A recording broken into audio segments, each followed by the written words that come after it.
स्वागत है आपका हमारे आज के एक और वीडियो के अंदर। आज हम एक ऐसे शुष्क मरुस्थलीय जलवायु के कांटेदार पौधे के बारे में चर्चा करने वाले हैं, जिसको थोर का पौधा कहा जाता है। ये एक कांटेदार पौधा होता है जो आमतौर पर बाड़ के रूप में इस्तेमाल किया जाता है। अगर हम इसके तने की बात की जाए तो इसका जो तना जो होता है और पत्ते जो होते हैं उसमें काफ़ी दूध के औषधीय गुण पाए जाते हैं। अगर इस पौधे की बात करें, इस कांटेदार पौधे की बात करें, तो ये 3 से 6 मीटर लंबा होता है और इसका उपयोग दर्द निवारक और स्किन जो डिजीज होती है, चर्म रोग होते हैं, उसको दूर करने में या इसके इलाज में इसका इस्तेमाल किया जाता है।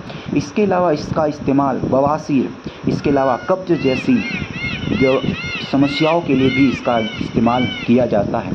इसके अलावा अगर हम थोर के उपयोग की बात करें तो इसका उपयोग खुजली, इसके अलावा सोराइसिस जैसी त्वचा से संबंधित, स्किन से संबंधित, त्वचा से संबंधित समस्याओं के लिए इसका इलाज किया जाता है। और इसका जो दूध जो होता है वो बवासीर के रोग में इसका इस्तेमाल किया जाता है। अगर हम इस पौधे की बात करें तो जैसे मैंने इसकी लंबाई बताई 3 से 6 मीटर की होती है। आप देख सकते हैं कि इसके कितने लंबे लंबे कांटे लगे हुए हैं और इसकी जो इसकी पत्ती है वो छोटी होती है लेकिन शंकु आकार के अंदर पाई जाती है। अगर हम इसकी बात करें तो हमें कभी भी इस थोर का उपयोग करने से पहले आयुर्वेदिक चिकित्सा की सलाह ले लेनी चाहिए, क्योंकि कहीं ना कहीं इसका साइड इफ़ेक्ट भी हो सकता है। अगर हम इसके वैज्ञानिक नाम की बात करें तो इसका जो वैज्ञानिक नाम, जो वानस्पतिक नाम होता है, वो होता है यूफोर्बिया नेरिफोलिया। यूफोर्बिया नेरिफोलिया इसका वानस्पतिक नाम होता है। इसके अलावा ये आपको सड़क के किनारे, आपको आराम से शुष्क मरुस्थलीय क्षेत्रों में सड़क के किनारे पौधे उगते हुए दिख जाएंगे और आराम से ऐसे कांटेदार पौधे दिखने में बड़े ही सुंदर और मनोरम नज़र आते हैं। इसकी बात करें तो इसके अलावा इसका जो दूध जो होता है, इसको हमें त्वचा के ऊपर सीधा नहीं लगाना चाहिए, नहीं तो इसका दुष्प्रभाव भी आपके शरीर के ऊपर, त्वचा के ऊपर हो सकता है।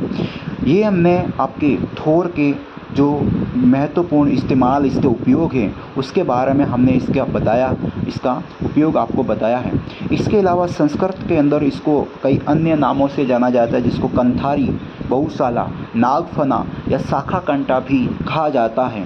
और ये पौधा एक ऐसा पौधा होता है जो दिखने में बड़ा सुंदर लगता है, लेकिन कहीं ना कहीं इसका उपयोग कई कार्यों में होता है, लेकिन कहा जाता है कि इसका घर के अंदर उगाना कुछ शुभ भी मानते हैं, कुछ अशुभ भी माना जाता है, तो इसको उगाया नहीं जाता, ये स्वतः ही सड़क के किनारे अपने आप उग जाता है। तो आज हमने चर्चा की इस थोर के पौधे की।